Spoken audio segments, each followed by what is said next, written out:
At 22 years old, I applied to my dream school, my dream graduate program, and I got rejected. 10 years later, I'm finally in grad school, and honestly, getting rejected was the best thing that could have happened to me. So I want to share with you just about my journey, how I chose my program, what I was looking for, and if you're thinking it's too late, it is not. Surprise, surprise. So how did we get here? Let's start from the beginning. I finished undergrad and I actually did Teach for America in New Orleans. I chose that program because I could get a master's at the time with Johns Hopkins, and I went to undergrad in the DC area. So I was like, okay, bet, perfect. What are the programs that have this program? I will put it on the list. It was number 7 on the list. Did not think whatsoever I would end up going there, but I did. And ultimately, I slid under the radar and decided the program that I thought they would have, they did not even have it. And baby, on a teacher salary, you ain't got no extra money to be paying for no type of program. So at that time, I kind of slid under the radar. I had always been encouraged from family and friends to go get my grad degree, make sure I get it right away and under good reason, they wanted to make sure that I could go back to school, that I had time, that I had space. I didn't have a family yet. So I was encouraged. But honestly, I knew in my heart that when it was time, I would know. So I thought I knew. Around 2019, I had this program at University of Michigan that my heart was set on it. It was a PhD program, and I believe it was intersection of like psychology and education. And it was a unique program. I remember it was different than a lot of the traditional PhD programs that they had. So I was so excited. I mean, y'all, I flew down there. I talked to the director of the program. I just knew, honey, I knew I was going to get up in that mud. And when I got that rejection letter, I was devastated. I was dumbfounded. I felt like, Lord, I heard your voice. I did everything that I knew to do. I studied. At the time, I was still a teacher. I was studying for the GRE almost every day after work. I was supposed to be teaching after school programs. I quit that because I was like, I got to study. This is my job. And I had undiagnosed at that time ADHD and did not even realize like what worked well for me when studying, what I needed. And so I did all of this work and I did not know what to do. So after that rejection, I spent the next decade or so, a little less than that, in education, in nonprofit leadership. And now I run my own consulting firm, and I have done that for the past 3 years. So that has been a blessing. But also I felt like I was getting to the edge of my knowledge, this like knowledge ceiling. I'm a researcher at heart. Your girl loves to look up all the things. So baby, you see all them books right there. There's another stack of library books right there. I love reading. I love learning. And I want to bring the best to my clients and ensure that they're getting the most up-to-date information. And I have the privilege to partner with different people in my work. But I also started to feel like, okay, I'm feeling like there's additional knowledge that I'm needed. And I was craving, wanting more. And up to this point, as I mentioned before, I was in leadership positions. Owning my own business and now working with executive teams. I want to be very clear that a degree did not stop me from doing those things, which is also why I was not incentivized to go back to school. I'm like, I'm over here leading people with more degrees than me, right? Advising them, supporting them. I don't feel like I need this right now. And I still, didn't necessarily need the degree to continue the work, but for myself, the knowledge that I wanted, how I want to show up as an educator, how I want to show up as a facilitator, as a leader, I desired just to learn more. I'm a lifelong learner, so I wanted to be challenged in that way. And so hence where we are. So for the past year and a half, I was feeling like, okay, I feel like it's time to go back to school. I felt like the Lord would show me kind of what program, but I didn't hear nothing. So I'm thinking like, okay, should I do organizational psychology? Should I do organizational development. I'm looking at how much these programs are, and I'm like, who's paying for this? Which is why the PhD program interested me, because it is, most of them, not most, but the ones I was looking at are fully funded. But then I was grappling with like, okay, I have this business full time. What do I do with this? You know, if I'm going to go back to school, especially the PhD route, you cannot have another job. So I was wrestling with this, and a colleague of mine was mentioning this brand new program, this program at the University of Redlands, and it's a private school in Southern California. They have a new dean in the School of Education, and she just started the first cohort, first year of their Masters of Education in Leadership with a social justice emphasis. So I was like, okay, this is interesting. This is really interesting. And here's what I was looking for in a program. One, I was looking for practitioner base. So many of these programs, and I live in the California Bay Area, so I have the privilege to have a plethora of wonderful universities, right? We have UC Berkeley and Stanford, and we have San Francisco State University and UCSF, University of San Francisco. We have state schools and just UC Davis, all these great schools. But many of them are super heavy on, you know, research, but also research for research's sake, like to be able to add more to the field. And as a practitioner, I'm in the field, I'm working with leaders every day. I wanted the opportunity to do research, but also have the practical, okay, how can I take this theory and make it practical to my work? So that was really core and important to me. And unfortunately, a lot of the programs I did not see had that. Number two, community. I want to be challenged. There's something about being in an educational community with other folks, other leaders who are pushing you, who have different ideas, maybe conflicting ideas. And I was excited to be in that space. I wanted to be challenged not only from my professors, but my peers. And so that was really core, making sure that I felt like this is where I'm supposed to be. I don't have to be a version of myself that feels more palatable for others, to feel seen, to feel heard or respected within a program. So that was really important. And then number three was flexibility. As I mentioned before, I got diagnosed with ADHD at 31. So yeah, it's been a time, but I know that I'm a type of learner who enjoys in person. I love community, like that accountability of being in a room, in a space with people. So I really thought I wanted an in-person program. And if you're familiar with the Bay Area, baby, things are spread out, okay? Things are really spread out. And I was like, how am I going to drive an hour and a half, like 3 days a week in crazy traffic for school? It's just, the sense is not being made. I don't understand it. So I was trying to figure out, I didn't really want an online program, but I was thinking kind of a hybrid. Is that possible? So as I mentioned, I talked about the program that I went into, and here were some concerns for me. One, it was in the School of Education. I was worried that it was going to be so focused on K through 12 education that where was the value for me? Yes, I have a background as a teacher, but that is not the only field that I'm in. The work that I do with leaders, organizational management, change management is across the field, right? So I could be, right now I'm working with the Workforce Development Board for one city, and then I'm working with the university in another space. And so I am across the board doing different things, and I don't want to feel pigeonholed just in the education space.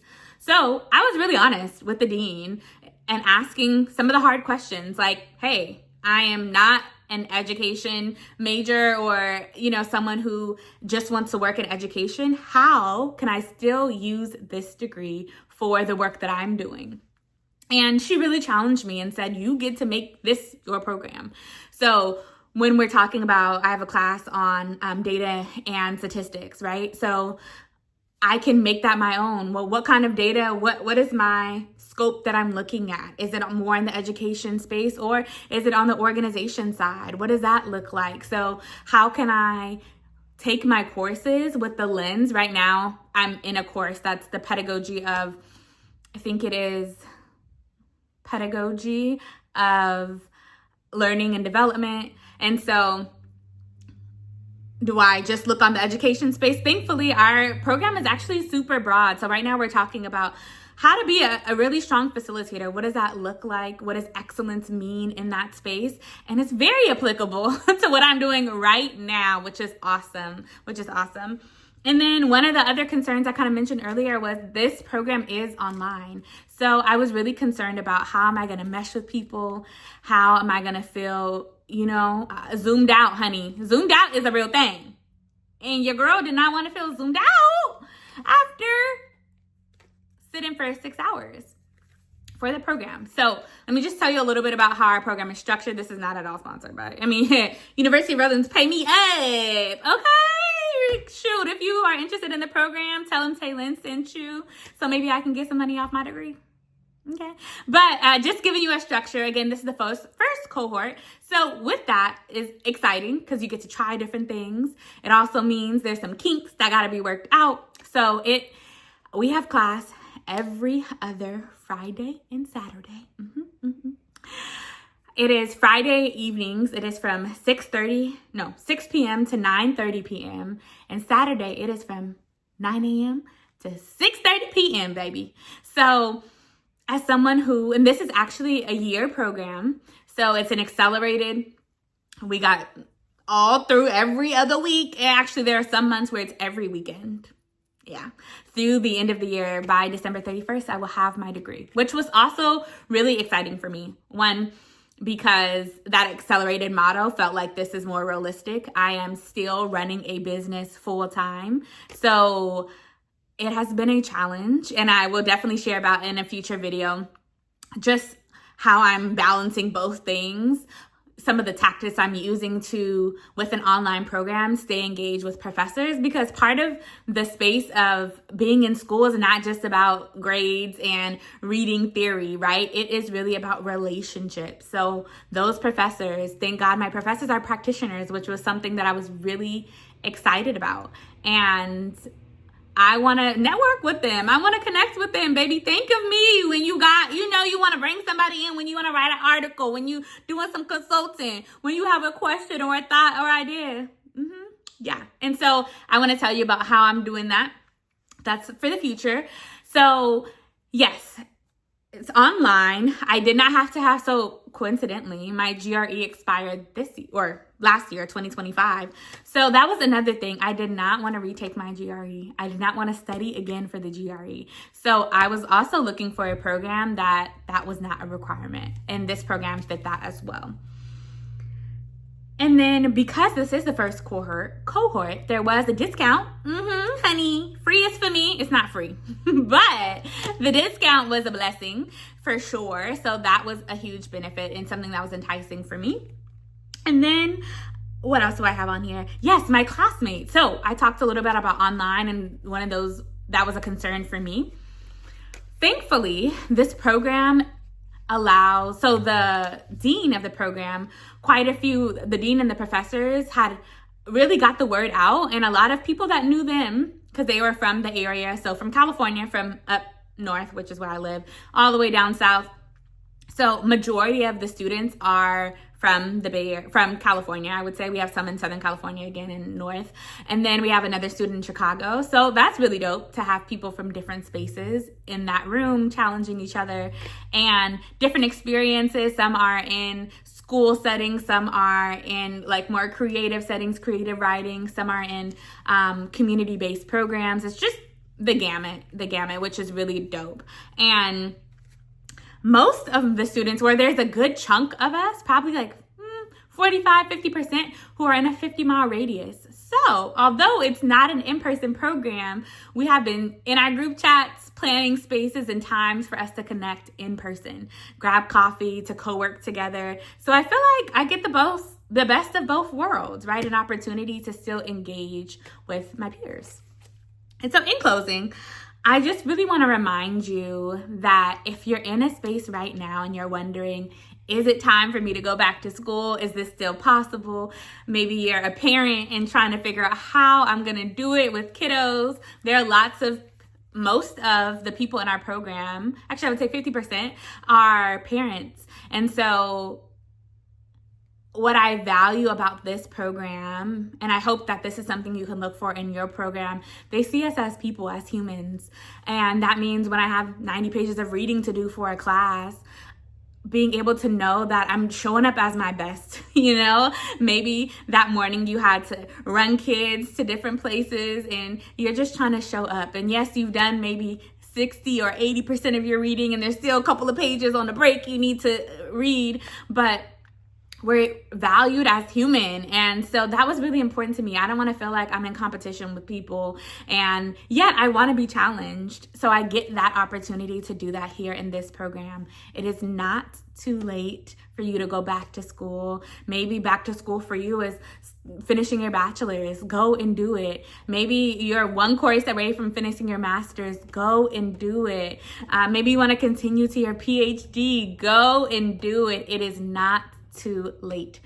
And one thing I want to close here and just mention, I was talking to a family friend and I told them about, I actually interviewed them for one of my assignments and telling them I had mentioned the program a couple months ago, and they were lovingly encouraging me and really asking me, like, why didn't you go to this school? Why didn't you go to that school? You know, again, many of the local schools, the amazing schools that I mentioned here. And I started to really question my decision. I started to question, like, maybe I chose the wrong school. Maybe I chose the wrong program. And that really impacted me. Those words really made me feel unsure of my decision. And when she asked me, I was honest. Like, I was like, I don't know that I can get into those programs. You know, that was something I was contending with.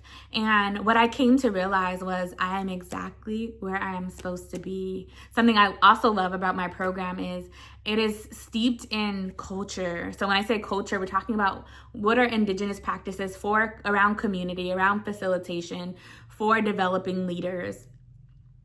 That's not an aside. Like, that is the core of the program. When we have articles that were given to us by the professor and we're looking at different education systems or different research, we're looking at folks that are Black, folks that are Latinx, right? We're looking at indigenous people. Like, that's not something that I have to go and dig for on the side. That is a core part of my program. I feel seen. I feel like, oh, thank God, the work that I'm doing is I get to readily have this access to what I need and be challenged in that way, and I don't have to go and look for it, you know? So I'm saying this to say that I am thinking of continuing after I finish this degree, and I will push myself. I don't know if I'm going to stay at this school or what program is next. I will push myself to believe that whatever I desire is possible, but I also know that this is exactly what I needed for this moment. And so I just want to encourage you along your journey. Let me know if you have questions. I plan to share some tips around, the top 3 things when you're thinking about choosing a program, how to stay engaged with an online program, also how I manage my business full-time and grad school. So if you have questions, please put them below. And if I've already recorded those videos, I'll be sure to link them in the show notes. Have a wonderful day. Bye, y'all.